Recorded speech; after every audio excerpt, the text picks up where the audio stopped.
Olá, Sónia. Olá, Sofia, tudo bem? Sim, é um prazer receber-te aqui no nosso espaço, na nossa casa.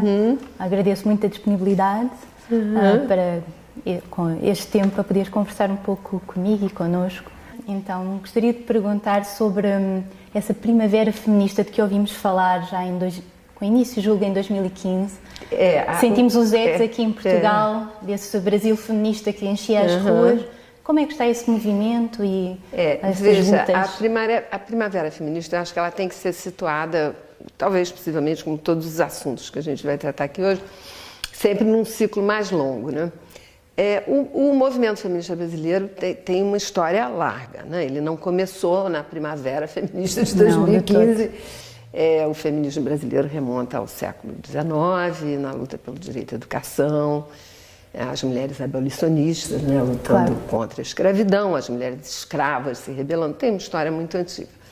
Mas, de fato, houve o que a gente chama a última onda do feminismo, né, do pós-anos 70, que foi muito vital no Brasil, né? Foi um feminismo, esse feminismo que emergiu no contexto da redemocratização, foi um feminismo cheio de energia, que promoveu mudanças legislativas, colocou temas absolutamente novos na pauta, como o tema do direito ao aborto, mas não apenas, né?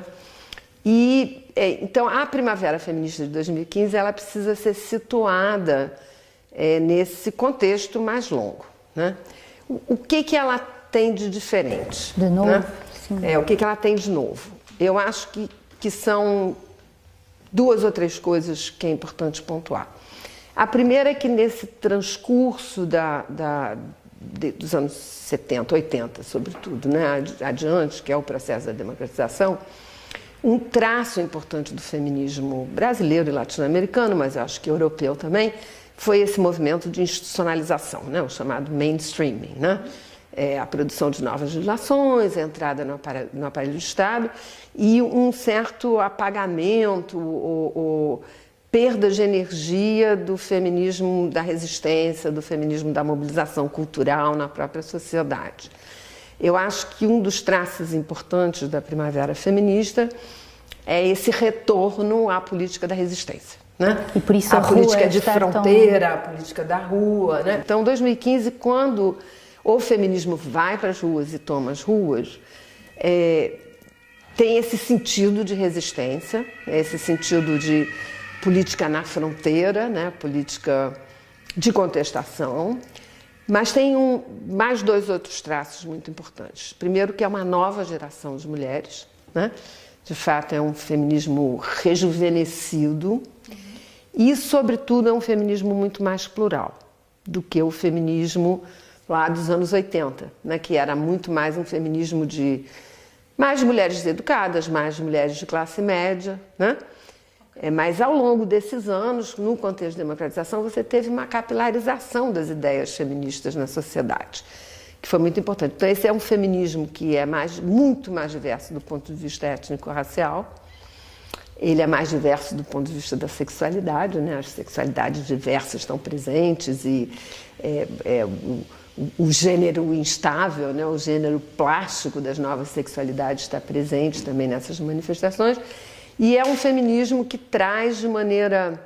Eu não acho que isso é novo, né? Porque o feminismo brasileiro dos anos 70, 80 era um feminismo bastante radical do ponto de vista corporal, né? Pelo menos do ponto de vista das palavras de ordem, das imagens que a gente usava, né?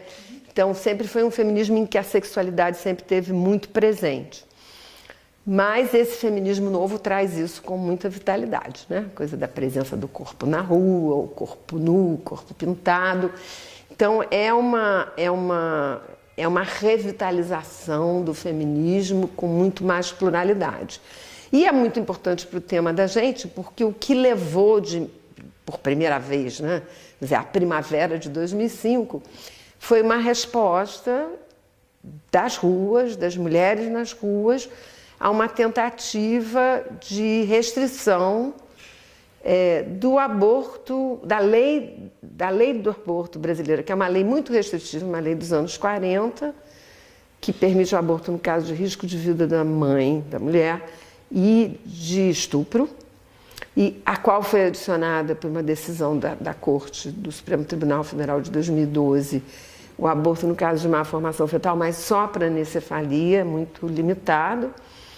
Em 2015, num contexto do que eu tenho chamado da restauração conservadora brasileira, né, que é muito maior do que os temas de gênero, sexualidade e aborto, é uma restauração conservadora profunda.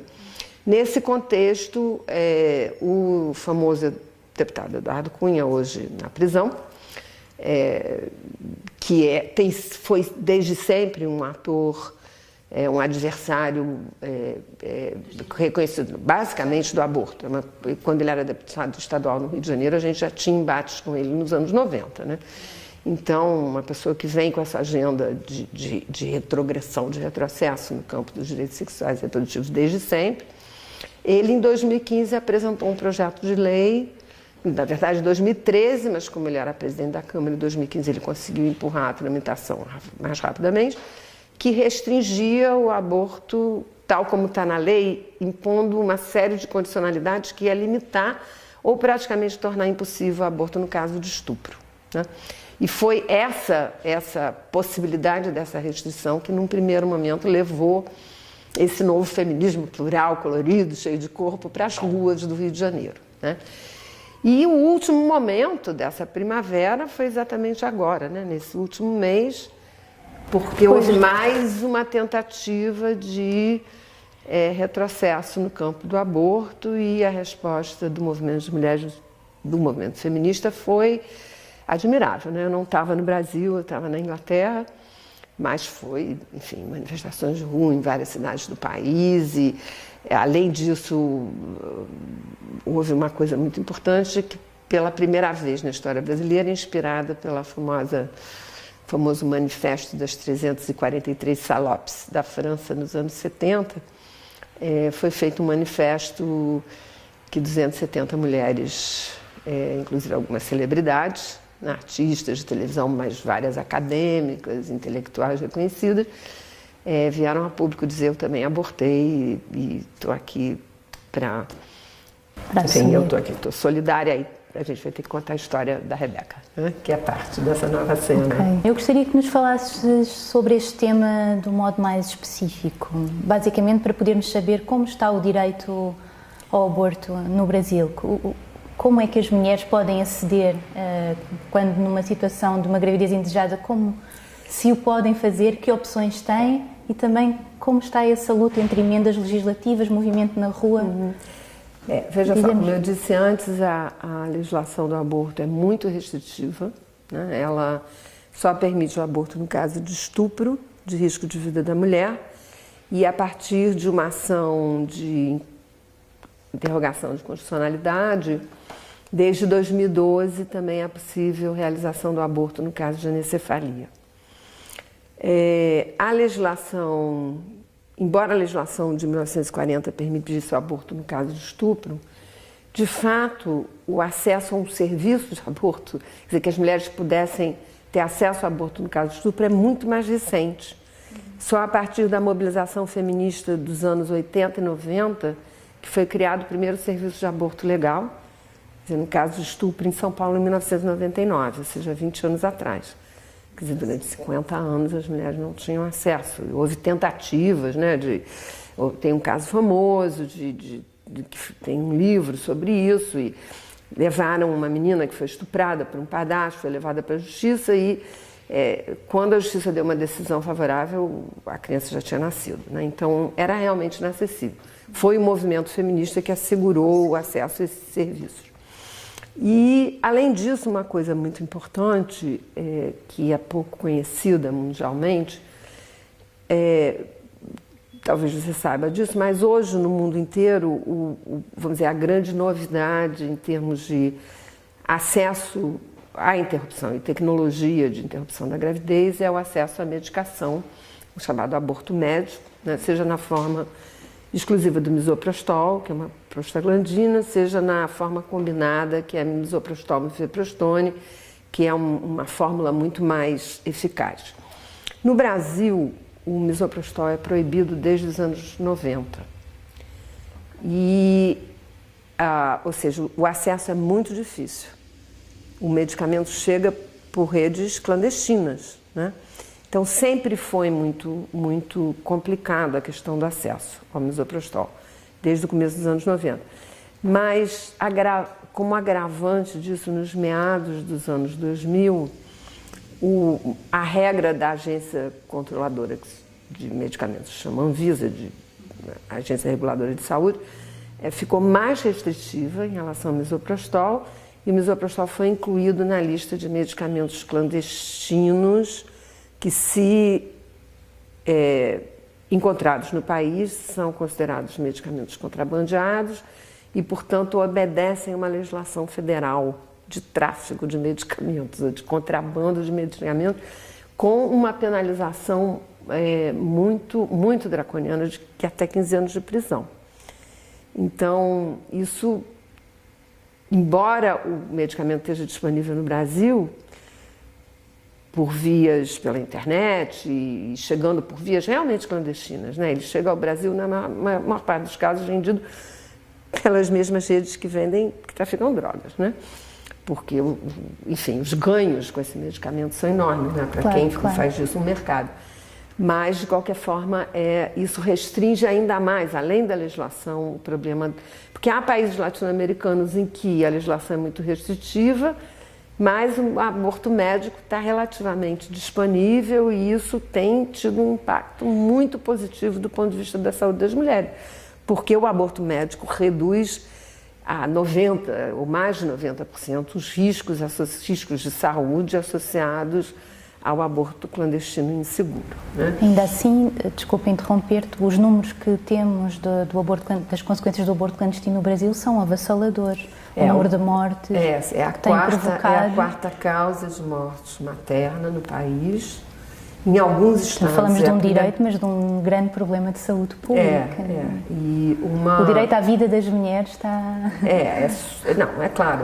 Está em risco de uma forma muito brutal. Quer dizer, a gente consegue contabilizar com mais acuidade os óbitos por aborto, mas a gente não consegue contabilizar os efeitos de morbidade, por exemplo, por causa das outras práticas. Claro. E na medida em que o clima fica mais desfavorável ao aborto, as clínicas mais seguras são fechadas, quer dizer, o clima político faz com que as clínicas mais seguras são fechadas, o acesso ao aborto médico é muito restrito, então, nos últimos anos a gente tem assistido realmente há um maior número de mulheres mortas por causa do aborto, por efeito do clima político desfavorável ao aborto.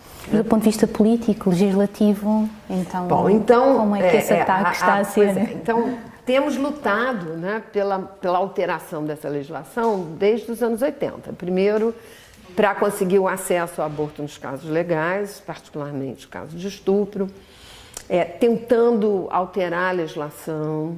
Houve várias propostas legislativas de modificação legal, de ampliação da legislação, de permissão de uma legislação que permitisse o aborto dentro dos parâmetros internacionais, que é até 12 semanas de gestação. A Constituição brasileira, que foi reformada em 1988, não incluiu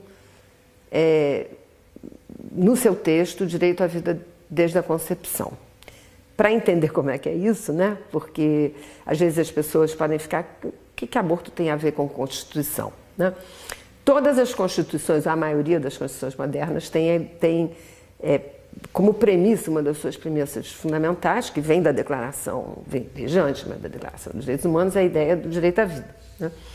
E a Igreja Católica, desde os anos 40, tem feito esforços políticos sistemáticos para adicionar essa definição de direito à vida, a ideia de direito à vida desde a concepção.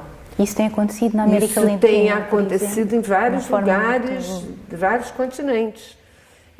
Os dois primeiros países que introduziram essa premissa nos seus textos constitucionais foram Malta, na Europa, e o Chile durante a ditadura Pinochet.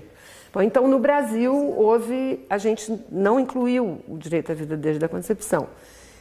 Mas desde muito cedo, quer dizer, desde os anos 90, que há tentativas, sempre que há alguma mobilização de reforma constitucional, Houve uma tentativa em 95 de incluir o direito à vida desde da concepção. E a partir de 2005, nós vamos ter vários episódios de tentativa. Por exemplo, desde 2010 há uma proposta do Estatuto do Nascituro que grava na lei a ideia do direito à vida desde a concepção, considera o embrião, dá direitos de cidadania ao embrião, esse projeto está tramitando. Em várias outras oportunidades houve a tentativa de inclusão do direito à vida ou do direito do embrião, inclusive em textos não só legislativos, uma medida provisória de 2012. Então essas forças, desde aquele momento, têm feito muita pressão. E isso, claro, se acentuou no contexto da restauração conservadora dos últimos 2 anos. Então, em 2015, por exemplo, foram apresentados 2 projetos de emenda constitucional de direito à vida desde a concepção. Que é isso que está em cima da mesa não é a hoje? 181, não. Um foi apresentado na Câmara dos Deputados pelo deputado Eduardo Cunha, que está preso, lembrem-se. Né? Quer dizer, esse senhor cuja estatura moral de defesa do aborto, né, é absolutamente contestada, né, pelas suas práticas políticas, tanto que está preso por corrupção. Então ele apresentou um projeto de lei, nesse sentido, uma emenda, no que foi acompanhado por um senador pastor evangélico no Senado, que apresentou um outro projeto de emenda constitucional. Esses 2 projetos... Bom, o projeto do deputado Eduardo Cunha morreu na praia no momento em que ele foi preso, né? Foi arquivado e acho que não será nunca retomado. Mas no Senado continuou a tramitação dessa emenda constitucional. Houve toda uma série de debates em torno ao aborto por causa de uma proposta legislativa popular ao longo desse período, mas está tramitando ainda no Senado. Até que no ano passado, o Supremo Tribunal Federal, em novembro, fica fazendo 1 ano, ao julgar um caso criminal de médicos e enfermeiros envolvidos numa clínica de aborto, que se tornou um caso criminal, ao julgar esse caso, uma das turmas do Supremo Tribunal Federal emitiu uma opinião, não é um julgamento, né, mas usaram o caso para emitir uma opinião em que essa turma, os juízes dessa turma afirmam que as condições do caso permitem o tribunal considerar que a legislação que criminaliza o aborto no Brasil é inconstitucional, em razão da dignidade das mulheres, em razão das questões de igualdade, porque é uma legislação que afeta sobretudo as mulheres mais pobres, as mulheres negras, as mulheres com dificuldade de acesso a recursos e ao sistema de saúde. E também essa opinião faz um questionamento, que é um questionamento clássico, né, dos juristas, de que a lei penal ela pode ser questionada porque ela não tem, enfim, ela é desproporcional, tá certo? Ela não resolve o problema que ela pretende resolver, tá certo? Porque nem está reduzindo o número de abortos e tem um efeito negativo sobre a vida das mulheres. Então, essa foi a opinião do tribunal. Tem feito caminho? Tem feito caminho? Tem permitido outras decisões ou outros casos? Mas essa opinião do tribunal teve 2 desdobramentos. Um desdobramento positivo, que foi que inspirou a Anis, que é uma organização feminista que tem trabalhado muito consistentemente sobre o tema do aborto. Foi a organização que levou a decisão da anencefalia, que foi julgada em 2012, a Anis, em parceria com o PSOL, com o Partido Socialismo e Liberdade, né, a fazer uma petição à Suprema Corte, pedindo que a Suprema Corte, portanto, decidisse sobre a inconstitucionalidade da legislação criminal com relação ao aborto. Portanto, pediam a despenalização. A despenalização do aborto até 12 semanas, com um pedido de liminar, ou seja, que o julgamento, quando você tem uma liminar, uma demanda de liminar, Isso faz com que a lei que está em questão fique suspensa enquanto o tribunal julga o mérito da questão, né? Então tem um pedido de urgência aí. Então a Anísia e o pessoal encaminharam essa proposta, essa petição ao Supremo em março desse ano. Isso é o lado luminoso, né, da história. No lado sombrio da história, as forças contrárias ao aborto no parlamento, que hoje tem muita força, né, porque o parlamento está tomado por setores conservadores do Congresso brasileiro, elas imediatamente reagiram à opinião do Supremo Tribunal Federal, alegando que o Supremo não tinha direito de legislar sobre essa matéria, que aliás tem sido um discurso constante dessas forças, né? Quer dizer, questionando o mandato e atribuição do Supremo, né? da Suprema Corte, de decidir sobre questões que eles consideram como ser do âmbito legislativo. E, em resposta a essa opinião a qual se seguiu, né? O que se chama uma DPF, né? Uma arguição de preceito fundamental, que pede a inconstitucionalidade da lei, esses setores aproveitaram uma outra emenda constitucional que estava tramitando, já tinha sido aprovada no Senado, que é a PEC 181.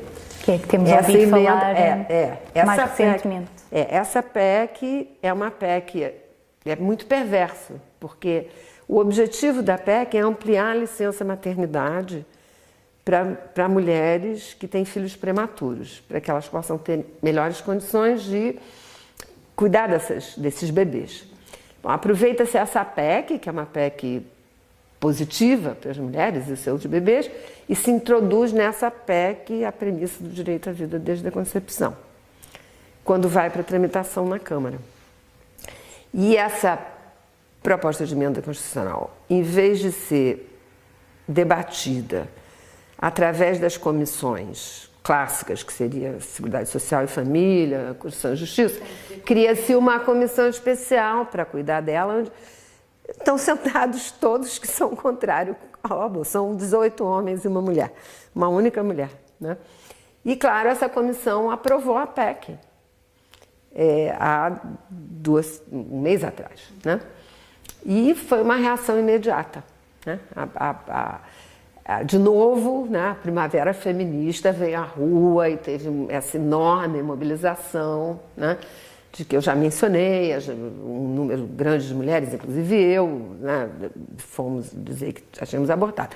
E nesse contexto em que está a rua cheia e o debate está posto, mais uma vez, de maneira muito intensa, uma mulher de São Paulo, que se chama Rebeca Mendes, uma mulher negra, jovem, 28 anos, 2 filhos, procura a Anis para dizer que se encontra em situação de gravidez indesejada, porque teve uma relação ocasional com um ex-marido num momento de transição de método anticoncepcional, que está grávida de poucos dias, que quer interromper a gravidez, mas que não quer fazer isso ilegalmente.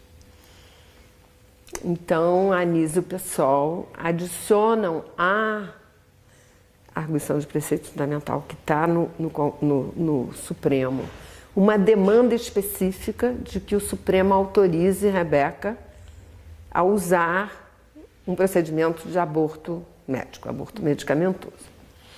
O Supremo emite uma decisão muito rapidamente, mas negativa. O argumento da Corte não foi um argumento substantivo. A Corte não discutiu o mérito do aborto ou não aborto, se ela tinha direito, se ela não tinha direito.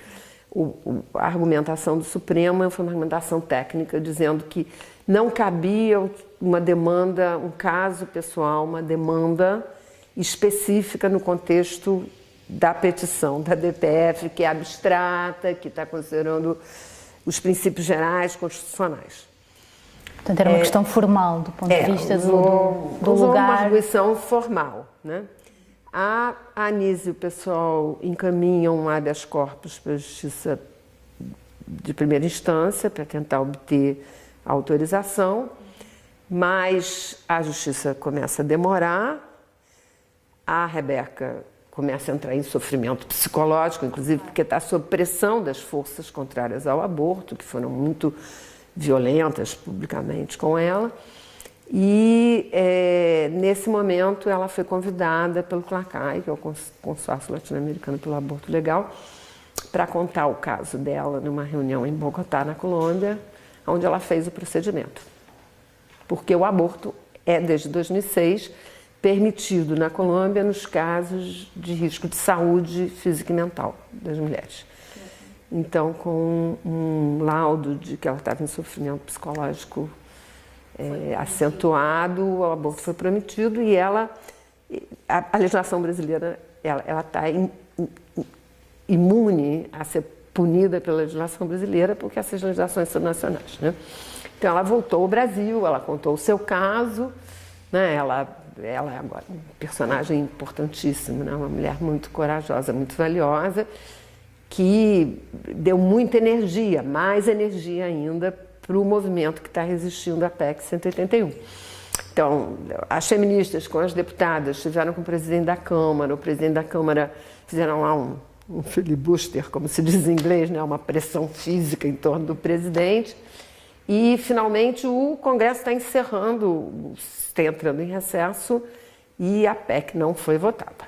Tá certo? A gente porque não a PEC quer foi dizer... aprovada numa primeira instância. Ela foi aprovada numa primeira comissão, não, ela tem que ser votada na plenária. E o que tem acontecido, pelo que sei, é o constante adiamento dessa votação final, também usando outros artifícios formais, legais, mas tem-se adiado essa votação final. O que está se usando são estratégias regimentais, no sentido de adiar, pelo menos dessa legislatura, né, transportar para a legislatura do ano que vem. Achas que é essa a estratégia, portanto, conseguir que... porque o momento político no Brasil ainda é de convulsão, mesmo com dinâmicas diferentes, mas achas que é essa a estratégia hoje tem lugar no Ela é a única estratégia possível nesse momento, porque, enfim, a ideia é que se possa adiar suficientemente para que a plenária da Câmara, vendo a mobilização da sociedade, né? Enfim, o que se faça na sociedade, que essa estratégia de resistência da sociedade vai ter um impacto porque é diferente, né? A plenária da Câmara é uma plenária mais heterogênea, muito mais heterogênea do que a comissão de 18 membros, né, que votou pela PEC, né? Então, a tentativa é fazer uma pressão sobre o conjunto de forças e que a mobilização da sociedade seja capaz de mostrar aos deputados, claro que não serão todos, porque alguns são decididamente fanáticos e não vão mudar a sua posição em relação ao tema, mas que o restante da Câmara tenha sensibilidade, né, para perceber o quanto essa restrição vai ter um impacto dramático, né, sobre a vida das mulheres. Agora, é uma espécie de uma crônica de uma morte anunciada, um desastre anunciado, né? Porque em 2010, né, quando da eleição da presidente Dilma, que foi quando o tema do aborto apareceu como um tema político macro, né, grande, virou um tema o grande tema da eleição de 2010, com acusações contra a candidata Dilma. Naquele momento eu escrevi um artigo que se chamava "Será que o Brasil vai se tornar uma Nicarágua?", que é um dos países do mundo que tem a legislação absolutista draconiana contra o aborto. Então, de fato, a gente está, pelo menos, com certeza, desde 2010, nos últimos 7 anos, nesse embate, né, com essas forças, e num contexto político que não é dos mais favoráveis. É por isso que é tão importante a solidariedade internacional, né? Sim, claro. De Portugal, dos outros países. É importante que o mundo saiba que está acontecendo isso no Brasil, porque eu acho que um retrocesso dessa ordem no contexto brasileiro não vai ter significado apenas só para nós. Nunca tem. Né? Vai ter claro. um significado político, simbólico, global, muito importante. Claro. Né? Então é fundamental que todo mundo esteja atento. Mas, na tua opinião, a próxima campanha eleitoral, que para alguns talvez já tenha começado ou não, no Brasil vai ter este tema só num comentário breve? Certamente. Estará Vai ser um tema, será uma das pautas. Considerando a dimensão que o tema Ele vai adquiriu. Primeiro porque está lá desde 2010, né? Claro. 2014. 2014 teve, o tema em si não foi pauta eleitoral, mas foi exatamente quando morreram 2 mulheres no Rio de Janeiro, e teve o escândalo de que nenhuma autoridade falou nada sobre essa barbaridade, entendeu? Então, o tema tem estado, né? Então, certamente isso vai ser um tema, vai ser uma eleição muito difícil, né? A gente sabe disso, as forças, é uma eleição complexa, né? Os horizontes quanto a 2018 são muito difíceis de predizer, né? Não há previsão clara com relação ao que vai acontecer em 2018 no Brasil, mas certamente o tema do aborto vai continuar presente. Esperemos que também em forma de luta e movimento sim, entre Kaila... E as feministas vão estar na rua, né? Vão estar, sim. Vão estar na rua. Bom, muitas mais conversas se seguiriam. Obrigada, Sofia. Obrigada, Sónia, foi muito bom, muito interessante. Tá. Obrigada. Muito bem, bom estar com você aqui hoje. Sim.